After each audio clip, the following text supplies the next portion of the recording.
Only 3 answers I have got till now. Fourth from Bhakti, which is correct. Anybody else? I got from Tanuja, which is correct. From Neha, which is correct. Okay, very good. You have given the right answer. Okay, now tell me the final product of fat digestion. Final product of fat digestion. Final product of fat digestion. Final product of fat digestion. I got one answer, which is correct. That is from Jaideep. I got an answer from amino acids. Nahi hai answer. I'm asking about fats. Amino acids is something else. I got an answer from Sonali, from Tanuja, from Pratik, from Neha. Neha ने फिर fatty लिख दिया, acid कौन लिखेगा? ठीक है, okay. Then the next question will be, what is the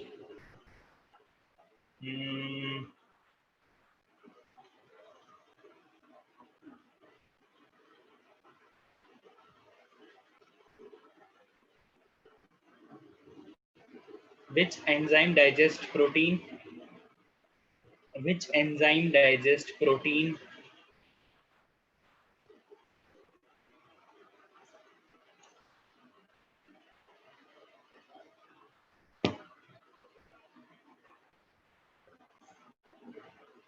How is pepsinogen activated is the next question.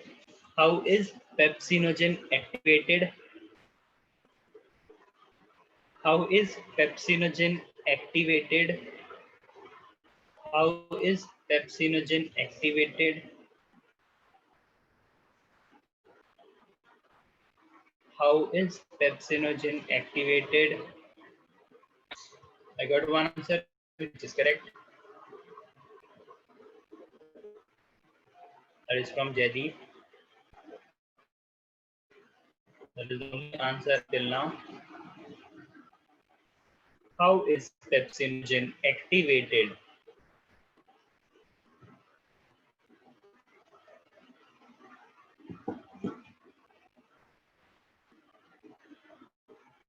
I got an answer from Pratik. I got 2 answers for the activation of pepsinogen. So the answer here, HCl. जो HCl secrete होता है stomach में, that acidic nature is the reason. Okay, what is the, who is the activator of trypsinogen? Who is the activator of trypsinogen? Who is the activator of trypsinogen? Trypsinogen को activate कौन करता है?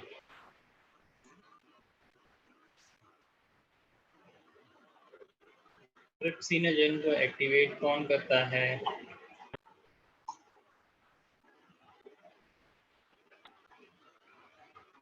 Trypsinogen को activate कौन करता है?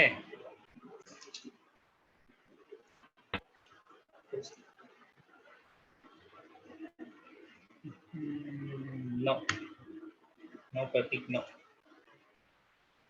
I will show you. I will show you.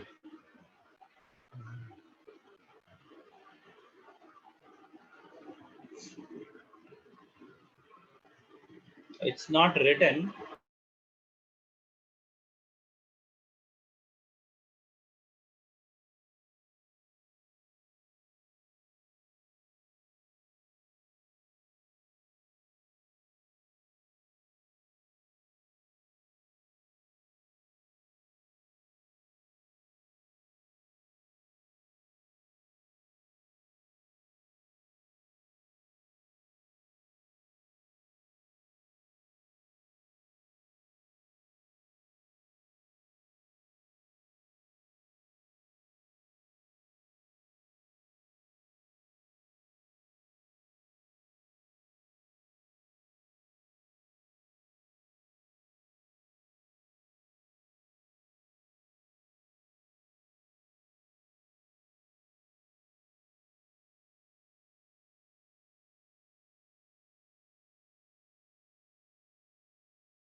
Make me host.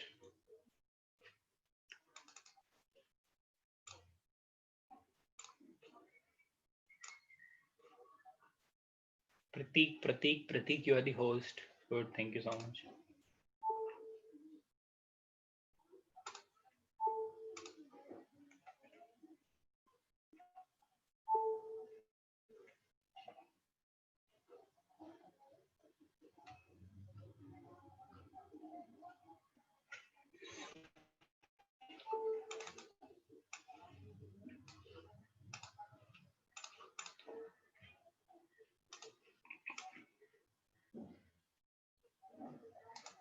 Trypsin का भी activator, if you are able to hear me, trypsin का भी एक्टिवेटर HCl ही होता है.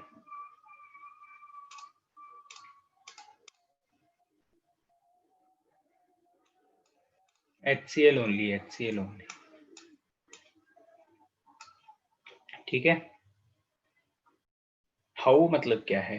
एसिडिक एनवायरनमेंट चाहिए उसे, जैसे पेप्सिडोजन को चाहिए वैसे उसको चाहिए. सही एसिडिक एनवायरनमेंट मिलता है, एक्टिवेटेड ट्रिप्सिन में कन्वर्ट हो जाता है.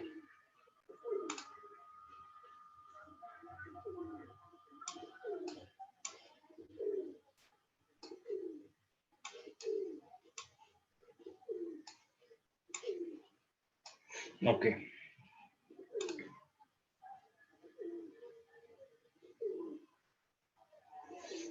ट्रिप्सिन तो पैनक्रिया से सिक्रीट करता है ना. अब ये देखो,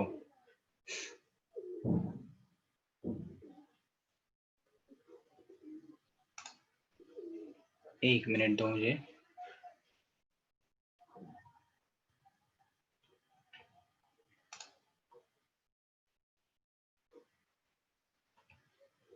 give me 1 minute.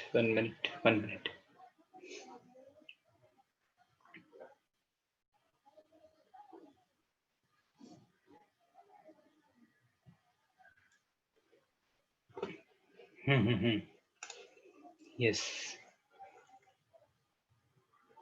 I will just check because मुझे भी वही reason लग रहा है. I will just check. Not HCl, then what it is? Just give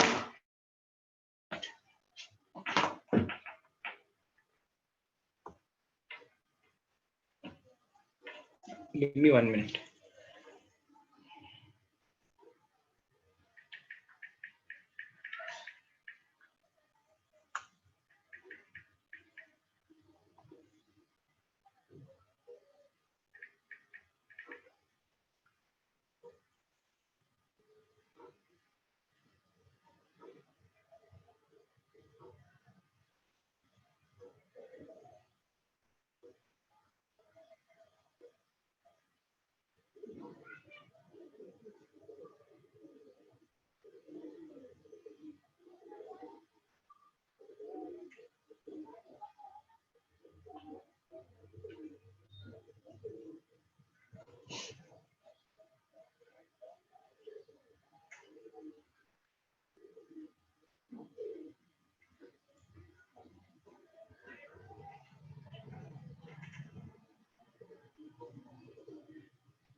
Okay, it is showing कि ये auto activated होता है. Auto activation. How? Like अगर single trypsin is ट्रिप्सिनोजन से ट्रिप्सिन कन्वर्ट होगा with the help of enterokinase. ये बोल रहा है with the help of, you can just write it down. It's enteropeptidase. अब इसको लिख लो, make an arrow, trypsinogen dash, ठीक है, with the help of enteropeptidase, ENTEROPEPTIDASE, enteropeptidase, उससे कन्वर्ट हो जाता है वो ट्रिप्सिन में. देन एक मॉलिक्यूल अगर ट्रिप्सिन का आ गया, then it will automatically convert all the trypsin. ठीक है, इसको, इस प्रॉपर्टी को बोलते हैं, what you call it, auto activation. ठीक है, ऑटो एक्टिवेशन. ठीक है, did you got the point?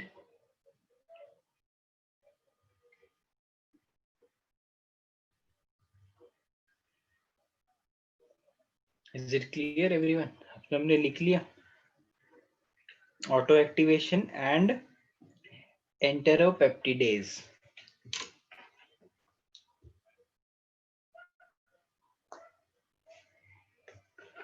Okay good.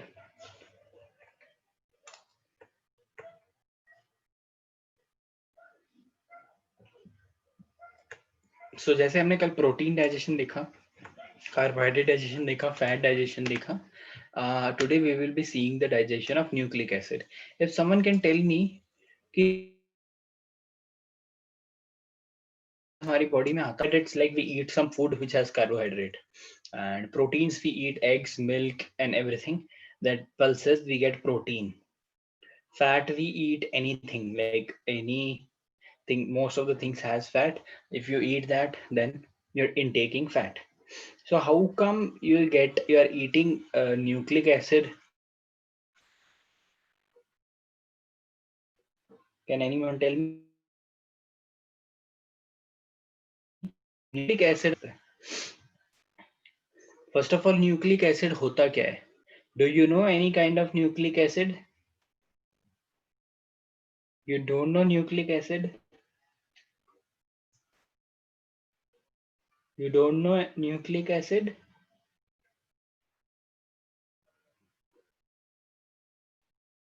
Yes or no? That there should be an answer. Don't. Then what is the full form? Oh wait, what is the full form of DNA and RNA? What is the full form of at least the last NA? You got what is nucleic acid? अब समझ में आ गया किसकी बात चल रही है? Nucleic acid, yes, deoxyribo and ribo, but nucleic acid की बात चल रही है. Nucleic acid is nothing but DNA and your RNA. ये हैं आपके दो बेसिक न्यूक्लिक एसिड. ओके, अब ये चीज कहाँ होगी? इफ यू सी कि कौन से फूड में आपको न्यूक्लिक एसिड मिलेगा, मुझे बताओ. कौन से फूड में, कौन से मीट में, एग में, कहाँ मिलेगा न्यूक्लिक एसिड?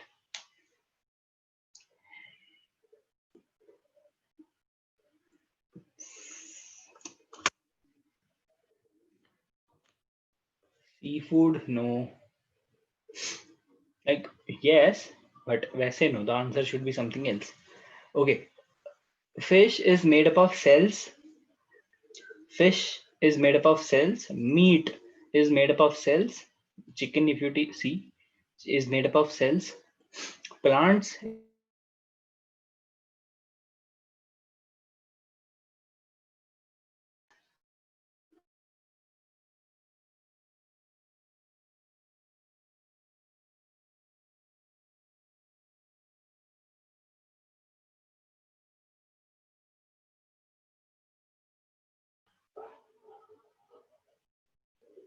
ओके, फ्रीज हो गया क्या? Because there is no electricity.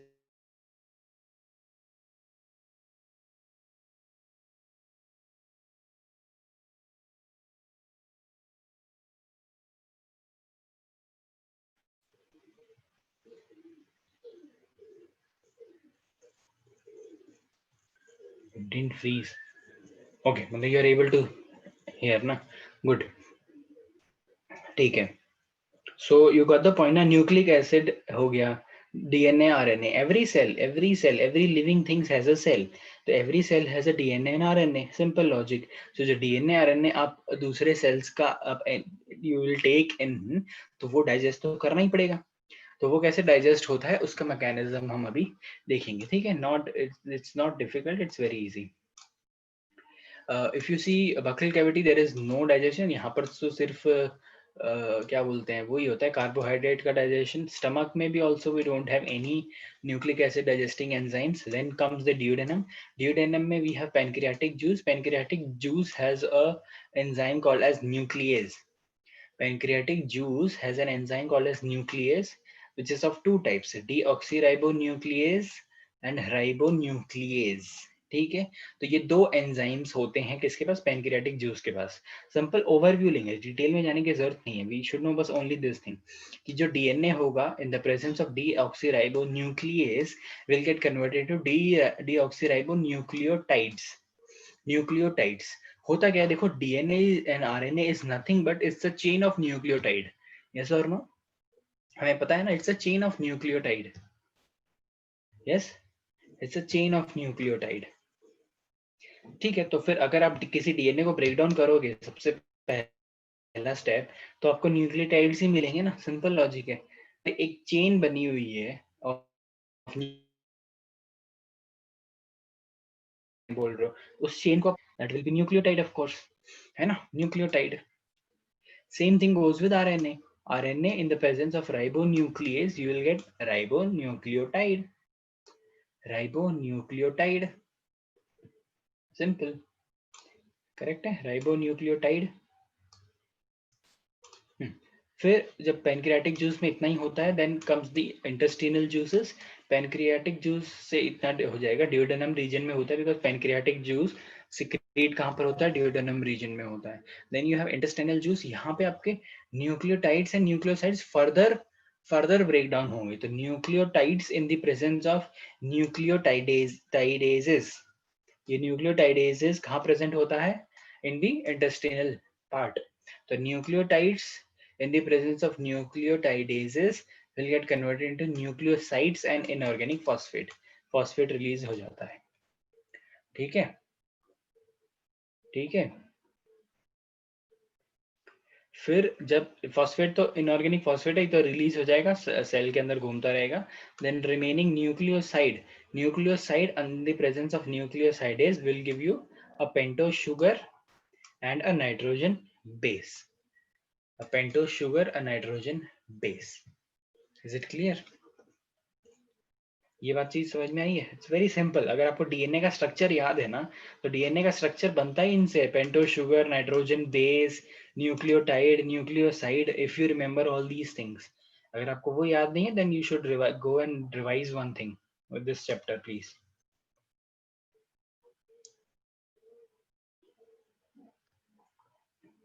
Is it clear? आपको ये सब समझ में आ रहा होगा ना कि न्यूक्लियोटाइड का ब्रेकडाउन हो रहा है तो न्यूक्लियोसाइड बन रहा है, न्यूक्लियो नाइट्रोजन बेस ही बनेगा ना, बिकॉज अब जब डीएनए का स्ट्रक्चर आप पढ़ते हो तो क्या होता है उसमें, पेंटोस शुगर होती है, न्यूक्लियोसाइड्स होते हैं, फिर वो नाइट्रोजन बेसेस होते हैं, है ना, A T G C and everything, that is. तो अगर इनका ब्रेकडाउन होगा तो आपको यही मिलेगा ना, पेंटोस शुगर मिल गई, शुगर बैकबोन बनाती है पूरा, नाइट्रोजन स्ट्रक्चर होता है, नाइट्रोजन बेस होते हैं। That is the thing, DNA का स्ट्रक्चर अगर अगर ये चीज समझनी है ना, ये चीज समझनी है ना, just go and just see the structure of DNA. DNA का स्ट्रक्चर कहाँ से, यहाँ पे क्या है, हमारे पास डीएनए है, डीएनए को हम तोड़ रहे हैं, तो ये पूरा प्रोसेस है तोड़ने का, तोड़ के क्या बन गया, ये पार्ट हमें मिल गया तोड़ने के बाद। और जब आप डीएनए को देखोगे, डीएनए का स्ट्रक्चर देखोगे, तब क्या होगा, तब बनता कैसे डीएनए, तब आप you will start with this, ऐसे उल्टा जाओगे आप, then you will get your DNA and RNA. We'll start with pentose sugar, nitrogen base, nucleosides.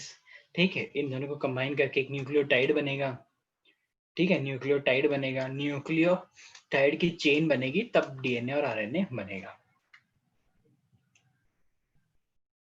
Sir sir nitrogen base वही ना, एडेनाइन ग्यूनाइन वाला? Yes, ATGC। यस।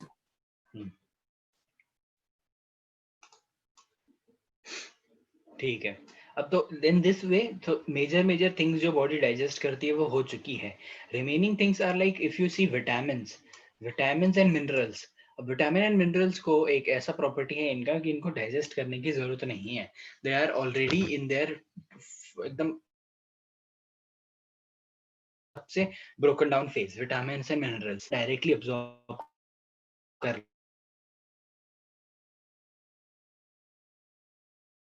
ठीक है, विटामिन एंड मिनरल्स हमारी बात कर लेती है, कोई जरूरत नहीं, like carbohydrate, protein, fats, amino acid, fats and your nucleic acid, इनको जैसे डाइजेस्ट करते हैं, इनको डाइजेस्ट करने की जरूरत नहीं है। Vitamin and minerals can be easily digested, easily absorbed by the body, इनको डाइजेस्ट करने की जरूरत नहीं, डायरेक्टली अब्सॉर्ब करती है body. Is it clear? Should we move to the next topic? देखो अब हमने क्या किया, अगर तो आप चैप्टर का फ्लो देख रहे हो ना, तो we started with the overview initially. पहले हमने सारे स्ट्रक्चर देखे, क्या स्ट्रक्चर क्या काम करता है और की क्या पोजीशन है। देन हमने देखा first step that is digestion. Digestion कैसे होता है हमने एक एक पार्ट का देख लिया।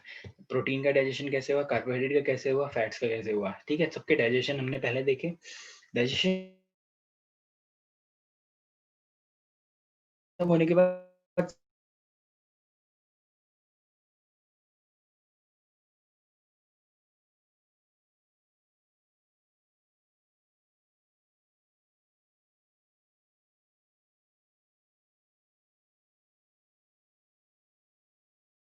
सर आवाज नहीं आ रही आपकी। Hello hello hello. सर आवाज अटक रही है बीच बीच में। हाँ, are you able to hear me right now? अभी यस सुन सर। रहे हो? कीप द फोन यहाँ पे। हाँ, अब आ रही है। अब मैं आई वाज आस्किंग कि डाइजेशन के बाद what should be the next step.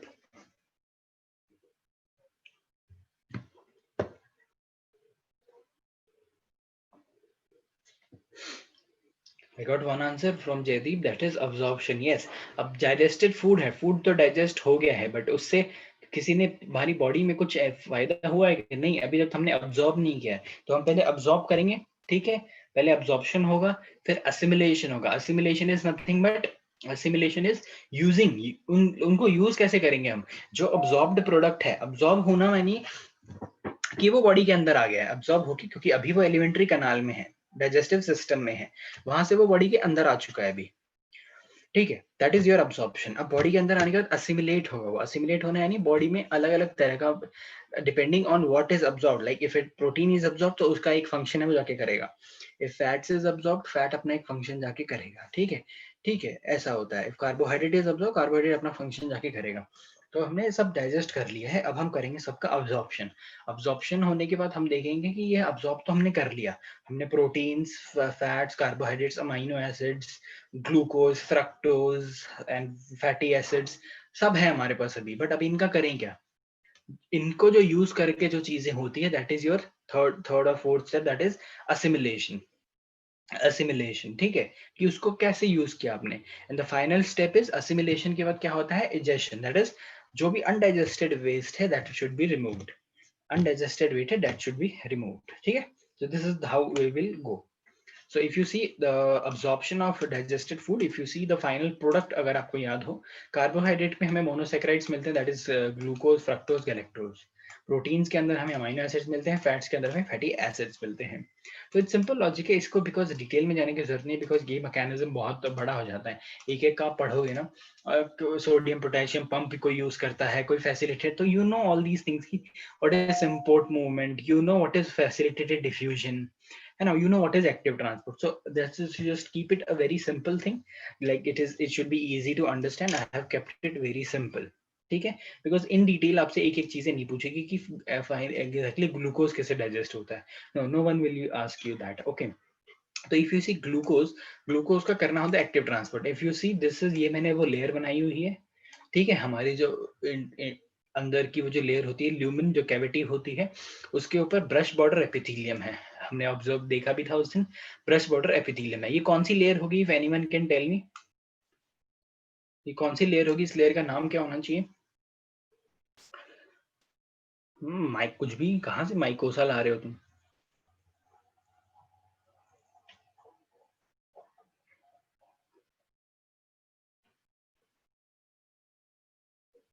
Sir layer in the sense क्या पूछा आपने? लेयर ही पूछा मैंने, you are in the right direction, but mucosa होता है क्या? स्पेलिंग मिस्टेक है, म्यूकोसा होता है। हाँ हाँ, सर।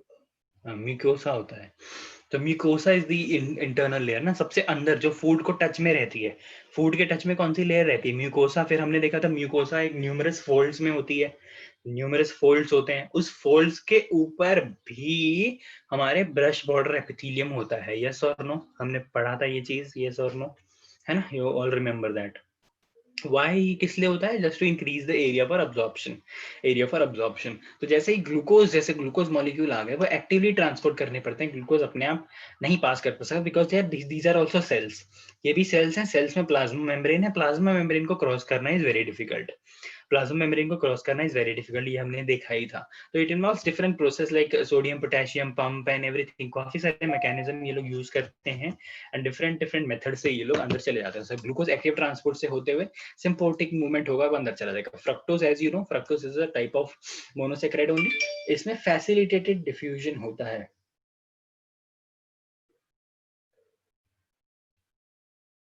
ठीक है, इसमें फैसिलिटेटेड डिफ्यूजन होता है, फैसिलिटेटेड डिफ्यूजन, यू नो कि एक प्रोटीन मॉलिक्यूल होगा जो प्लाज्मा मेम्ब्रेन पे प्रेजेंट होगा, वो प्रोटीन मॉलिक्यूल फ्रक्टोज को पकड़ेगा, घूमेगा अंदर की तरफ और अंदर की तरफ छोड़ देगा, दैट इज फैसिलिटेटेड डिफ्यूजन, यानी प्रोटीन उसे फैसिलिटेट करवाएगा। ठीक है, then if you see proteins भी एक्टिवली ट्रांसपोर्ट होते हैं, fats you see actively transport होते हैं। एक्टिव ट्रांसपोर्ट होने का मतलब यहाँ पे, एक्टिव ट्रांसपोर्ट होने का मतलब यहाँ पे कि भाई, एक्टिव ट्रांसपोर्ट होने का मतलब कि भाई एनर्जी यूटिलाइज होगी, एटीपी यूटिलाइज होगी। ठीक है, एटीपी यूज हो रही। ठीक है,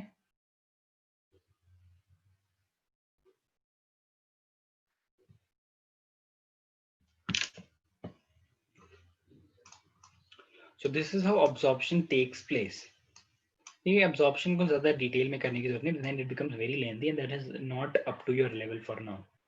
okay, now comes the important part. ये चीज बहुत लोग स्किप कर देते हैं, जस्ट कि हाँ भाई अब्जॉर्प्शन हो गया। People usually like teach you till only digestion, उसके बाद छोड़ देते हैं, कोई नहीं पढ़ाता उसके बाद। असिमिलेशन बोलते हैं कैसे यूज होगा, डाइजेशन बोलते हैं ऐसे ऐसे डाइजेशन हो गया, अब्जॉर्प्शन हो गया, इजेशन हो गया बस खत्म। But we will see this in a little detail. तो assimilation is nothing but utilization of absorbed food. भाई तुमने फूड तो अब्जॉर्ब कर लिया, अब उसका करोगे क्या? खाना क्यों खाते हो, खाना क्यों खा रहे हो, बट उसका करोगे क्या, है ना? क्योंकि बॉडी को कंटिन्यू सेल्स चाहिए, सेल्स बनने के लिए प्लाज्मा मेम्ब्रेन चाहिए, प्लाज्मा मेम्ब्रेन को लिपिड चाहिए, लिपिड आता है फैट से। आई बात समझ में? इसीलिए कुछ कुछ क्वांटिटी में फैट भी बॉडी में जरूरी होता है। And if you see amino acids बनने हैं, अमाइनो एसिड से प्रोटीन बनना है, प्रोटीन बनेगा तो अमाइनो एसिड चाहिए, तो अमाइनो एसिड्स आप कहाँ से अब्जॉर्ब कर रहे हो? यहाँ से अब्जॉर्ब कर रहे हो। Okay, so these are the things. तो ये सारी चीजें ना कहीं किसी न किसी स्ट्रक्चर को बनाने में हेल्प करती है, प्लाज्मा मेम्ब्रेन को बनाने में, लिवर सेल्स रिप्लेस करने में, अमाइनो एसिड्स एनर्जी बनाने में, हर जगह पे ये चीजें यूज होगी। ग्लूकोज है, शुगर मॉलिक्यूल है, एनर्जी बनाने में यूज होते हैं। सो this is how it is used initially. तो होगा क्या, कैसे होता है, that is a very interesting process. कैसे होता है कि फूड ने अब्जॉर्ब किया, अब फूड अब्जॉर्ब किया, अब वो यूज कैसे हो रहा है, बॉडी उसे यूज कैसे कर रही है? Just give me 1 minute.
Yes, so I was talking about assimilation.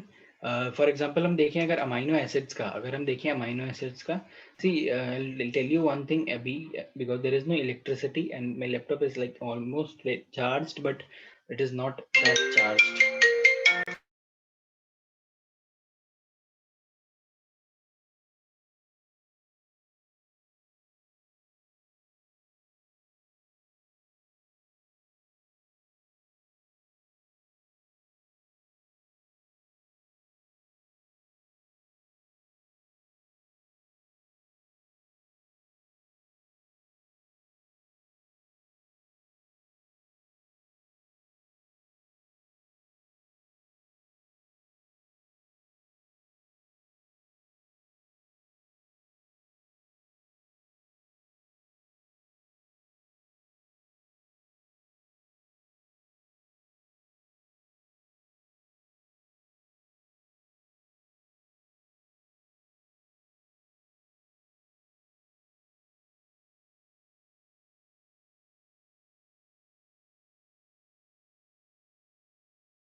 Yeah, I was telling you one thing. Key, there is no electricity, so the light, my laptop can like suddenly die. So just be careful. I'll be sharing with this file with you. The further topics are very easy. I have already written each and everything. Just the assimilation part we have to finish. जल्दी से करते हैं इसको. Okay. For now देखो, जैसे ही body के अंदर amino acids आ गया, ठीक है, बॉडी ने अमीनो एसिड्स अब्सॉर्ब कर लिया. अब वो क्या होता है, बॉडी जो अमीनो एसिड्स होता है ब्लड स्ट्रीम में आ जाता है. ठीक है, होता क्या है, अमीनो एसिड्स को एक सिस्टम होता है, एक सिस्टम बना हुआ है बॉडी में जिसको बोलते हैं hepatic portal system. I will explain you the hepatic portal system, it's very easy. ठीक है, तो हेपेटिक पोर्टल वेन होती है. हेपेटिक पोर्टल वेन क्या करेगी, ये अमीनो एसिड्स को लेके पहुंचेगी किसके पास, लिवर के पास. ये अमीनो एसिड्स को लेके कहाँ पहुंचेगी, लिवर के पास. ठीक है, कौन क्या हो रहा है देखो, अमीनो एसिड्स अब्सॉर्ब हुए, अमीनो एसिड्स चले गए हेपेटिक पोर्टल वेन में. हेपेटिक पोर्टल वेन ने उसको क्या किया, पहुंचा दिया लिवर के पास. ठीक है, अब लिवर के पास तीन ऑप्शन होते हैं उसके पास. ठीक है, तीन टाइप के अमीनो एसिड्स आते हैं. Yeah finally the light is here. Yes, good. Yeah so we have three options. Should I just connect it to my WiFi or not, because then again disconnect होगा.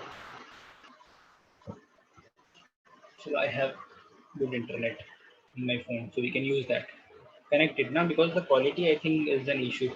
Okay, if I get, just give me 1 minute, I'll just connect.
सुन रहा है, क्या आपको सुन रहा है?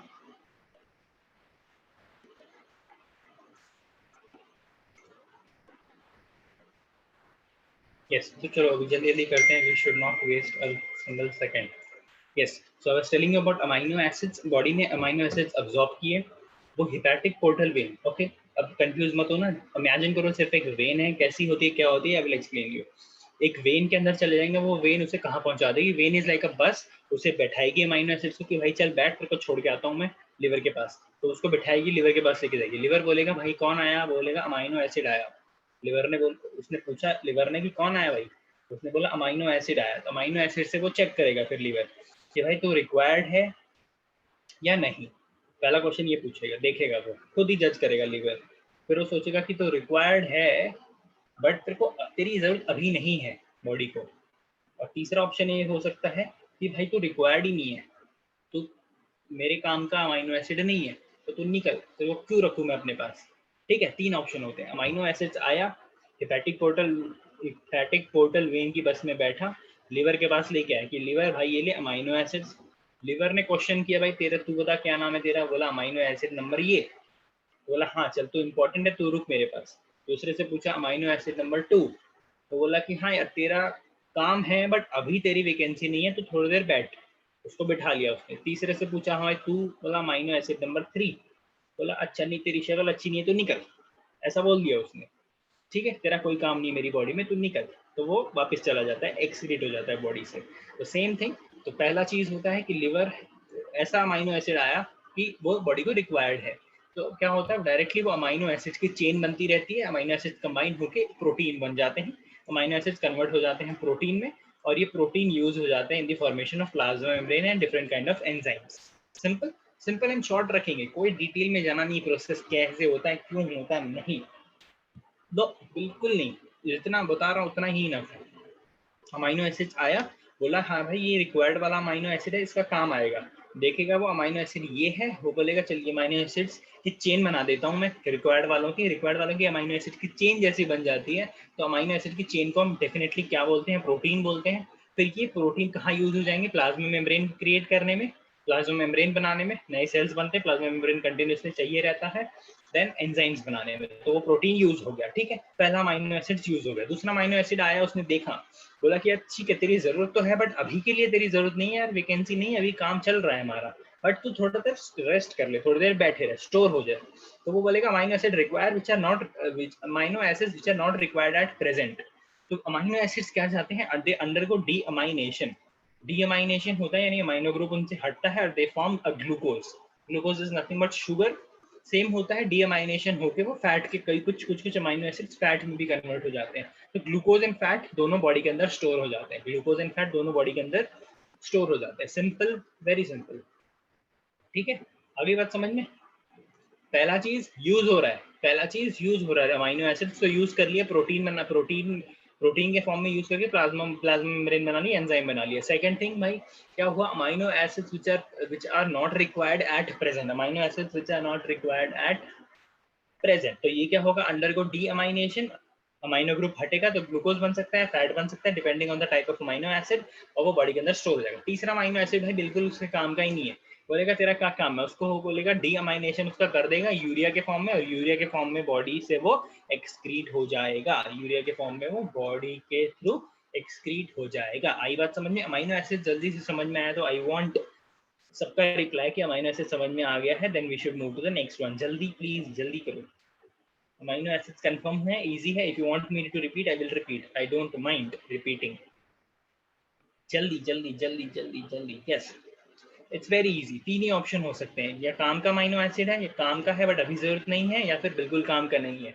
काम का होगा तो रख लेगा, काम का नहीं होगा तो स्टोर कर ले, काम का नहीं होगा तो फेंक देगा, काम अभी नहीं है बट थोड़ी देर में होगा तो उसे स्टोर कर लेगा, ठीक है। This is how amino acid is assimilated in a body. Then you see how is monosaccharide. Monosaccharide is nothing but your carbohydrates. Carbohydrates is nothing but your glucose, fructose and sucrose. Glucose, fructose and sorry, not glucose, fructose and galactose. ठीक है, again same thing, monosaccharide जैसे ही body absorb करेगी वो बस में जाके बैठ जाएगा, बस का नाम है हिपैटिक पोर्टल वेन, बस लेके जाएगी लीवर के पास। अब बस वाला बोलेगा भाई लीवर तेरे लिए लेके आया हूँ मोनोसैकेराइड, इस बार ग्लूकोज है, फ्रक्टोज है, गैलेक्टोज है, बस भर के, ठीक है जी। लिवर बोलेगा अच्छा ठीक है मेरे पास दो ही काम है, ये तो ग्लूकोज है, तो कहीं ना कहीं काम आएंगे, वेस्ट तो होते नहीं। वो बोलेगा चलो ग्लूकोज ले लेता हूँ मैं, सारे ग्लूकोज को उतरवा लेगा, कुछ ग्लूकोज को बोलेगा भाई तुम जाओ एनर्जी बनाओ जाके, कुछ ग्लूकोज को यूज कर लेगा एनर्जी बनाने के फॉर्म में, ठीक है। आपने वो तो देखा ही है, व्हाट यू कॉल इट, कौन सा स्टेप होता है ये, ग्लाइकोलिसिस, ग्लूकोज का ब्रेकडाउन एटीपी बनाने के लिए, यस और नो। तो ये छोटी चीज है, आई शुड नॉट रिपीट, ये दिस शुड बी मेरे बोलने से पहले ही आपके लॉजिक में आ जाना चाहिए कि ग्लूकोज से एटीपी कैसे बन रही है, ग्लाइकोलाइसिस, भाई आगे का स्टेप पता ही है तुम लोगों को, यस। ग्लूकोज यूज कर लिया, फिर वो बोलेगा भाई क्या यार अभी, वो बोलेगा बहुत एनर्जी, दबा के एनर्जी, बंदा कुछ काम नहीं कर रहा है, जिसकी बॉडी में मैं हूँ कोई काम नहीं कर रहा, बैठा हुआ है, सो रहा है आराम से, नींद, अभी उसको एनर्जी की जरूरत नहीं है। वो बोलेगा ठीक है मैं स्टोर हो जाता हूँ, तो ग्लूकोज कन्वर्ट हो जाएगा ग्लाइकोजन में, ग्लाइकोजन इज रिजर्व्ड, ग्लाइकोजन के फॉर्म में वो लिवर में ही स्टोर हो जाएगा, या फिर किसी भी मसल्स में जाके आराम से स्टोर हो जाएगा, ठीक है। दो ही ऑप्शन हो सकते हैं, ग्लूकोज यूज हो जाएगा, फिर ग्लूकोज को स्टोर कर लेगा, क्योंकि ग्लूकोज की एनर्जी की यार बॉडी को चाहिए ही होती है नीड, तो एनर्जी ऐसा नहीं कि वो वेस्ट में रहेगा, अमाइनो एसिड्स जो वेस्टफुल आते हैं उनको निकाल देते हैं। Monosaccharide it's very easy, simple, आ गया होगा समझ में। फैट्स देखोगे अगेन सेम थिंग, फैट आएंगे, बॉडी अब्सॉर्ब करेगी, हिपैटिक पोर्टल वेन वाली बस में बैठेंगे, लिवर के पास लेके आएंगे, लिवर बोलेगा हाँ भाई चल ठीक है फैट आया है, बोलेगा some fat is used for plasma membrane formation, plasma membrane formation में यूज होगा लिक्विड, क्योंकि fat is lipase is related with lipid plasma membrane का बहुत ही इंपॉर्टेंट कंस्टिट्यूएंट है लिपिड ठीक है, लिपिड प्लाज्मा मेम्ब्रेन में लगता ही है तो वो वहां चला जाएगा। कुछ बोलेंगे भाई फैट अभी जरूरत नहीं है, बॉडी वाला जिसकी बॉडी कुछ काम नहीं कर रहा है, फैट स्टोर कर लेता हूँ मैं, ये सिर्फ खाता है और सिर्फ बैठता है, ठीक है। तो ये लिवर है, लिवर के क्या होगा, बॉडी स्टोर हो जाएगी अंडर द स्किन, तो जो बेली फैट आप देखते हो that is nothing but your stored fat. Okay, yes और नो, इज इट क्लियर? ऐसे ही बाकी प्रोडक्ट्स होते हैं बट हमारे लिए तीन तीन proteins, monosaccharides and fats is this is the important part जो हमने कर लिया है। इसके अलावा you have any doubt? Is it clear how the assimilation process is done? How the process of assimilation is done? You got the point? How assimilation is done? Yes. Now what will be the next process? कि भाई बहुत जितना absorb हो सकता था, जितना खाने को निचोड़ना था निचोड़ लिया बॉडी ने, अब बहुत ही वेस्टफुल वाटरी मटेरियल कुछ बचा हुआ है जिसका बॉडी को काम नहीं है। मतलब स्मॉल इंटेस्टाइन तो उससे कुछ नहीं कर सकती, स्मॉल इंटेस्टाइन ने मैक्सिमम अब्जॉर्प्शन कर लिया है, अभी बस उसके अंदर थोड़ा बहुत वाटर मॉलिक्यूल्स या वाटर प्रेजेंट है, ठीक है। तो क्या होगा भाई, सबसे ज्यादा डाइजेस्टेड मटेरियल क्या होगा, the next step is egestion, that is removal of the undigested and unabsorbed material. You got this point? Elimination of undigested and unabsorbed, undigested जो डाइजेस्ट नहीं हुआ है, या अनअब्सॉर्ब्ड यानी जो मटेरियल अब्सॉर्ब नहीं हुआ है। व्हाट हैपेंस इज, चाइल्ड आपको याद होगा, child is like chyme is partially digested, child is like completely digested, है ना, child is completely digested. Yes, child is completely digested. The child after absorption, child is like completely digested. But child से भी जब water का absorption हो जाता है, water निकल जाता है child में, तो उसको बोल देते हैं हम feces, ठीक है। फाइनल जो नाम आ जाता है that is your feces, fecal matter जिसे हम बोलते हैं। ये कहाँ पर होगा, water absorption is in the colon part, ठीक है। कोलॉन रेक्टम याद होगा, लार्ज इंटेस्टाइन का पार्ट है कोलॉन। वाटर इज अब्सॉर्ब, यहाँ से वाटर अब्सॉर्ब हो जाएगा। वेस्ट इज, कोलॉन जो रीजन है, कोलॉन रीजन में वेस्ट ना अराउंड 36 आवर्स तक प्रेजेंट होता है for the entire removal of your what you can say water remove करने के लिए 36 आवर्स तक फूड वहां पर स्टोर्ड रहता है, ठीक है। This is child, this is colon, then you have rectum, you have rectum. Rectum is the last region. Rectum is the last region of your large intestine. Rectum क्या होता है, dilate होता है, rectum dilate होता है, and then the waste is removed out of the body. Then the waste is removed out of the body. This is nothing but your digestion का process. In this way, your digestion and the entire digestion things is complete. Starting हमने करी थी organ से, each and every organ और each and every organ के parts हमने देखे. Then we started with what you say, then we started with कि कैसे absorption होता है, किस चीज का absorption होता है, then we saw कि digestion कैसे होगा एक एक चीज का, then absorption कैसे होगा, then elimination कैसे या फिर digestion कैसे होगा। is it clear? Is it clear? Yes, it's very simple, very simple.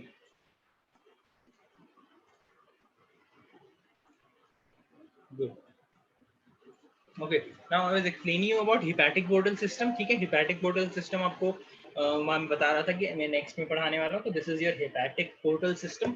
देखो नॉर्मल जो सर्कुलेशन होता है बॉडी के अंदर, ब्लड सर्कुलेशन, वो कैसे होता है कि हार्ट है, ऑक्सीजनेटेड ब्लड पंप करता है ऑर्गन के पास, जब ऑर्गन के पास जा रहा होता है वेन्स, तो वो वेन्स डाइवर्ज हो जाती है in small small miniature capillaries में, वो कैपिलरीज के थ्रू ऑर्गन के अंदर, कैपिलरीज एकदम क्योंकि फाइन थिन्ड होती है, तो वो कैपिलरीज के थ्रू हमारा जो ऑक्सीजनेटेड ब्लड होता है वो ऑर्गन्स तक पहुंच जाता है, ठीक है। फिर वो डीऑक्सीजनेटेड ब्लड वो वापस से हार्ट में पंप हो जाता है ऑर्गन के थ्रू, कैपिलरीज अगेन कन्वर्ज कर जाती है और एक ही वेन में कन्वर्ट हो जाती है। This is the normal circulation that we all know. ये सर्कुलेशन हमें पता है, ये सर्कुलेशन हमें पता है, यस और नो, प्लीज कंफर्म। हार्ट से ऑक्सीजनेटेड ब्लड आया, ऑर्गन ने यूज किया, ऑर्गन ने डीऑक्सीजनेटेड ब्लड दे दिया और वो हार्ट के पास चला गया। This is the entire cycle, this is an overview, not a detail thing but an overview. Okay, ठीक है। यहाँ पे एक set of capillaries he involve हुई है, सिर्फ एक set of capillaries he involve हुई है। Okay, now this is hepatic portal system. इसमें क्या होता है, देखो व्हाट हैपेंस इज, देखो जब हार्ट से ऑक्सीजनेटेड ब्लड आता है, ठीक है, ये है अपना organ that is your small intestine, small intestine की बात चल रही है। यहाँ पे क्या होगा, जब स्मॉल इंटेस्टाइन के पास वेन आएगी हार्ट से, तो वो डायलेट हो जाएगी और वो कैपिलरीज में कन्वर्ट हो जाएगी, ठीक है। फिर वहां पे ऑक्सीजनेटेड ब्लड ऑर्गन ले लेगा और डीऑक्सीजनेटेड ब्लड वो वापस कर देगा। Along with deoxygenated blood body क्या करेगी, बिकॉज स्मॉल इंटेस्टाइन ने अब फूड अब्सॉर्ब कर रखा है, काफी सारा फूड अब्सॉर्ब कर रखा है, वो अब्सॉर्ब फूड भी ब्लड के साथ अंदर डाल देगी वेन्स में, कैपिलरीज में। Absorb food in the form of anything, amino acid मान लो, फैटी एसिड मान लो, कुछ भी मान लो, ठीक है। जो भी फूड फाइनली अब्सॉर्ब हुआ था, जो हमने देखा, वो अब्सॉर्ब फूड भी ब्लड में आ जाएगा। अब ठीक है, अब मान लो अब्सॉर्ब फूड यहाँ पर आ गया, अब ये नॉर्मल सर्कुलेशन होता तो ये अब्सॉर्ब फूड हार्ट के पास चला जाएगा, ये अब्सॉर्ब फूड हार्ट के पास चला जाएगा, ठीक है। बट हार्ट के पास लिवर वाला फंक्शन तो है नहीं, हार्ट के पास लिवर वाला फंक्शन तो है नहीं कि वो सबको बता पाए कि तो अमाइनो एसिड आया तो ये काम कर, तो फैट आया तो ये काम कर। हार्ट तो नहीं करेगा, हार्ट क्या करेगा, वो हर जगह भेज देगा उसको। हार्ट क्या करेगा, वो हर जगह भेज देगा, वो अब्सॉर्ब फूड को हर जगह भेज देगा। तो ऐसा होता नहीं है, बॉडी में क्या होता है, स्मॉल इंटेस्टाइन से जो वेन निकलती है, ठीक है, स्मॉल इंटेस्टाइन से वेन निकलती है, डायरेक्टली जाएगी पहले लिवर के पास, फिर वो जाएगी हार्ट के पास, नॉट डायरेक्टली हार्ट के पास, ठीक है। पहले लिवर के पास वो अब्सॉर्ब फूड मटेरियल छोड़ेगी, ठीक है। कैपिलरीज कन्वर्ज होगी जब वो स्मॉल इंटेस्टाइन से निकल रही होती है, एक वेन में आ जाएगी, जिस वेन का नाम है हेपेटिक पोर्टल वेन। जो हम सिस्टम की बात कर रहे थे, इसी से नाम पड़ा है उसका, हेपेटिक पोर्टल वेन, ठीक है। Portal is by portal because it is acting like a port. Port पता है आप लोगों को, पोर्ट, पोर्ट शिप्स आती हैं, सामान ऑनलोड होता है और वो चली जाती हैं, शिप आती हैं, सामान ऑफलोड होता है और वो चली जाती हैं। This is the same thing कि भाई ब्लड आता है स्मॉल इंटेस्टाइन के पास, अब्सॉर्ब फूड अपलोड ऑनलोड होता है और वो जाके ऑफलोड हो जाता है, ठीक है। तो देखो, अब्सॉर्ब फूड आएगा यहाँ पे वेन्स में, फिर वो लिवर के पास जाएगा, लिवर के पास जाता है फिर से, क्योंकि ऑर्गन डायरेक्टली वेन से नहीं ले सकते, कैपिलरीज से ही लेते हैं, बिकॉज कैपिलरीज फाइन थिन्ड होती है, एकदम पतली होती है, तो anything to pass is very easy. So capillaries क्या करेंगी, कैपिलरीज के थ्रू जो अब्सॉर्ब फूड है वो इसके पास छोड़ देगी, लिवर के पास छोड़ देगी, फिर से कैपिलरीज कन्वर्ट हो जाएगी, वेन में कन्वर्ट हो जाएगी और वो वेन चली जाएगी हार्ट के पास। तो अब्सॉर्ब फूड जितना भी सब लिवर के पास पहुंच गया।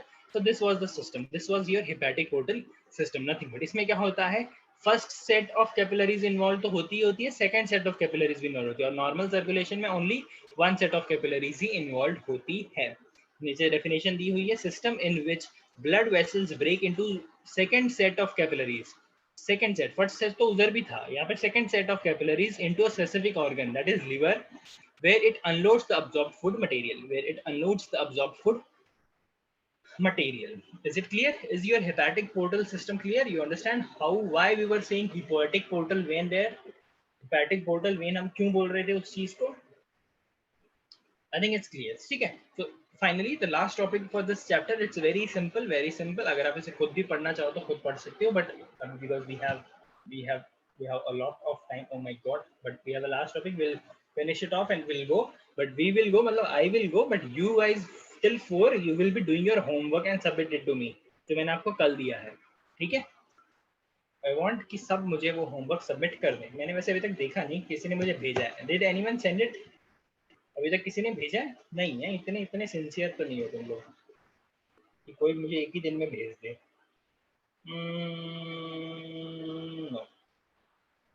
No no no no no no no no no what, yes sir, किसने भेजा, प्रतीक?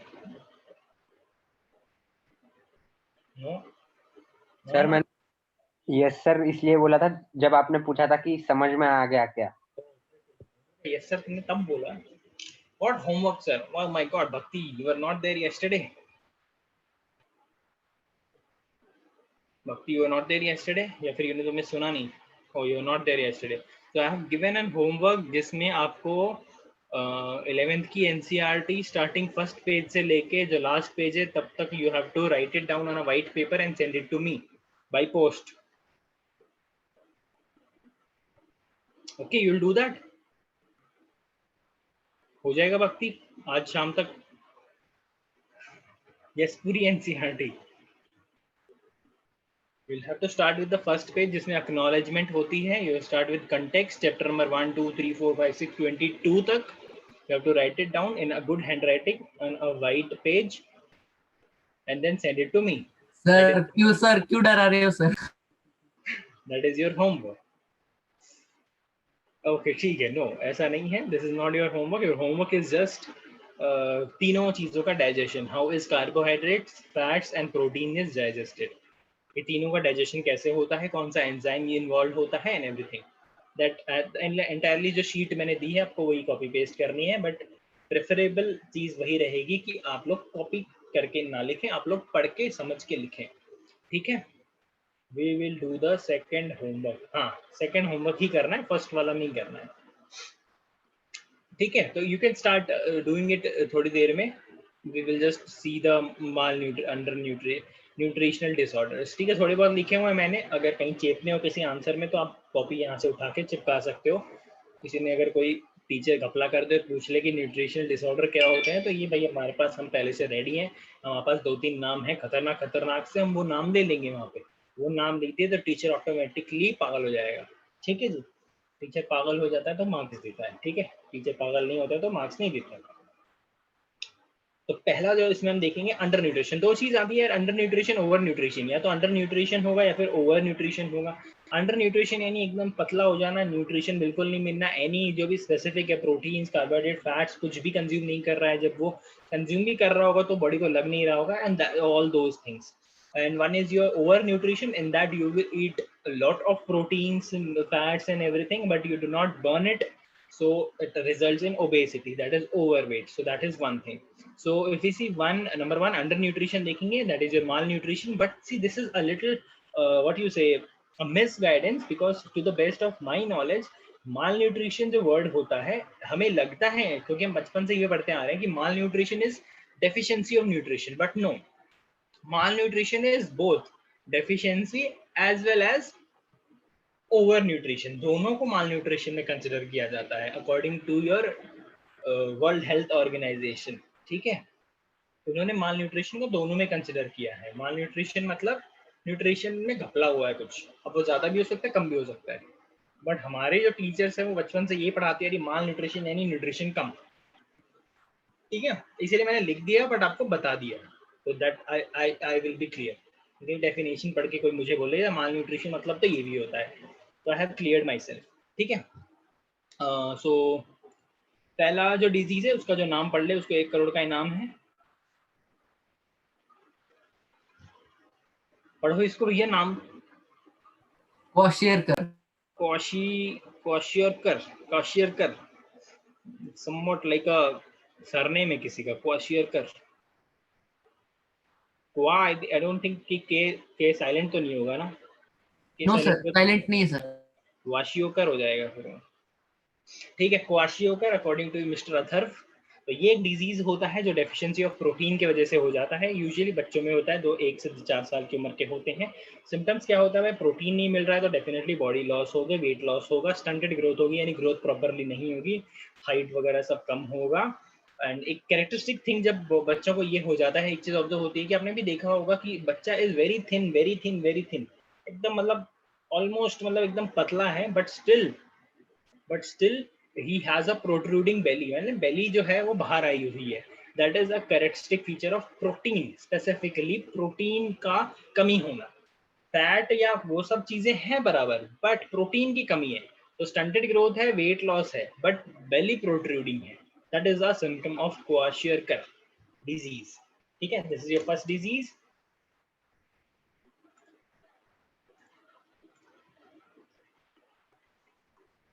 Second disease is your marasmus. Marasmus is protein energy malnutrition, PEM इसे बोलते हैं, प्रोटीन एनर्जी malnutrition, कि भाई प्रोटीन तो कम था ही, एनर्जी भी कम है। अब एनर्जी किससे आती है, फैट से और कार्बोहाइड्रेट से, फैट से एंड कार्बोहाइड्रेट से, तो दोनों ही नहीं है, प्रोटीन भी नहीं है एनर्जी भी नहीं है, यानी फैट्स एंड कार्बोहाइड्रेट भी नहीं है, तो अब बंदा क्या होगा, एकदम पतला होगा, उसका पेट भी बाहर नहीं निकलेगा, एकदम पतला होगा। इसमें सिम्टम्स होते हैं stunted growth and low IQ, जो थोड़ा सा मंद बुद्धि के होते हैं, लो IQ हो जाता है उनका, उनकी एज यूजुअली जो सफर करते हैं दैट इज 1 ईयर, एंड बच्चे जो जाते हैं एक्सट्रीमली थिन हो जाते हैं, ठीक है। फिर we have third disease which is called as xerophthalmia, that is drying of eyes dry हो जाती है, you continuously have to like ऐसे आंखें बंद रखनी पड़ती है, drying of eyes due to the deficiency of vitamin A. Then we have night blindness due to the deficiency of vitamin A again. We have beriberi due to the digestion of vitamin B. We have pellagra pellagra, इसको 3D disease बोलते हैं, I don't know why, लिखा हुआ था, मैंने भी copy paste करके चिपका दिया है। पेलाग्रा थोड़े बहुत डिजीज दिखने थे, आप भी लिख दोगे इनमें से ना, एक दो भी लिख दोगे बहुत है। Due to the deficiency of niacin, niacin होता है, that is niacin is a type of vitamin B3। अगर कंफ्यूज मत हो ना, आप बोलोगे नियासिन कहाँ से प्रोड्यूस हो गया, विटामिन ए सुना था, बी सुना था, नियासिन कहाँ से आ गया? Nothing, don't need to worry, this is vitamin B3 का पार्ट। Goiter is your thyroid gland का swelling. Goiter is due to the deficiency of iodine. Then you have scurvy. Scurvy is definition नहीं यार, definition बोल रहा हूँ, फिर इस deficiency of vitamin C। इसमें क्या होता है, ब्लीडिंग गम्स वगैरह की प्रॉब्लम होती है, ये तो बचपन से पढ़ते आ रहे हो। Rickets deficiency again vitamin C, bones weak हो जाते हैं एंड बोन्स थोड़े से कर्व हो जाते हैं। So these were all the malnutrition thing, यानी जिसमें न्यूट्रिशन कम मिला है बॉडी को। Then we have two things जिसमें one is obesity, overweight हो गया है, result into hypertension। ओवरवेट होने से बॉडी में और बहुत सारी प्रॉब्लम्स आ जाती है, that is hypertension, heart related issues हो जाते हैं, जॉइंट रिलेटेड इश्यूज आते हैं कि जॉइंट्स उतना हैवी वेट बॉडी का ले नहीं पाते हैं। देन वी हैव हाइपर नाम से समझ में आ रहा है कि विटामिन बढ़ गए हैं भाई बॉडी के अंदर, जितने रिक्वायरमेंट है उससे भी एक्सेस में है। तो विटामिन ए अगर एक्सेस में हो जाए तो लॉस ऑफ एपेटाइट हो जाता है, यानी भूख नहीं लगती, loss of appetite and body part कुछ स्वेल कर जाते हैं विटामिन ए के एक्सेस होने से। Only in the case of fat soluble vitamin. जो वाटर सॉल्युबल विटामिन हो गए, यानी वाटर सॉल्युबल नहीं, वो विटामिन जो वाटर में सॉल्युबल हैं, तो वो तो यूरिया के फॉर्म में निकल जाएंगे, अगर एक्सेस हुआ तो यूरिया के फॉर्म में निकल जाएंगे, ठीक है। बट अगर विटामिन फैट सॉल्युबल है, कि फैट्स के साथ ही वो फैट ही उसको क्या बोलते हैं, सॉल्युबल, फैट में ही सॉल्युबल है वो, तब ये चीजें ऑप्शन हमारे को आती है। विटामिन ए एक्सेस हो जाता है, loss of appetite, swelling of body part, and vitamin D अगर एक्सेस हो जाता है, calcium get deposit in soft tissues. होता क्या है, कैल्शियम डिपॉजिट होना चाहिए बोन्स वगैरह में, तभी तो बॉडी स्ट्रांग रहेगी। बट क्या होता है, कैल्शियम सॉफ्ट टिश्यूज में डिपॉजिट होने लग जाता है, तो दैट बिकम्स अ प्रॉब्लम। तो हाइपर विटामिन का ये एक प्रॉब्लम है। तो that is your over nutrition. Finally this big chapter is now officially over. Before I finish the class, I will just send you the final PDF for this chapter so that you can read it. ठीक है, अब इसे पढ़ लेना, लिख लेना, print करा लेना, जो कराना है करा लेना। बट हाँ, एक मिनट कम इन।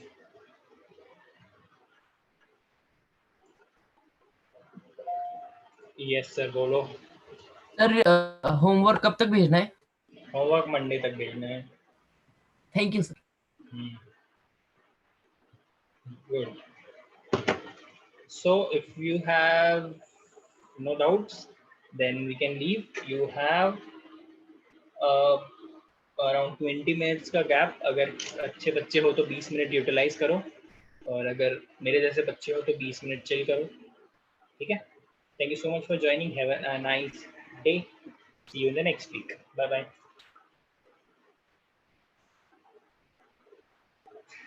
आपके जैसे, हाँ मेरे जैसे सवाई नो चिल करो।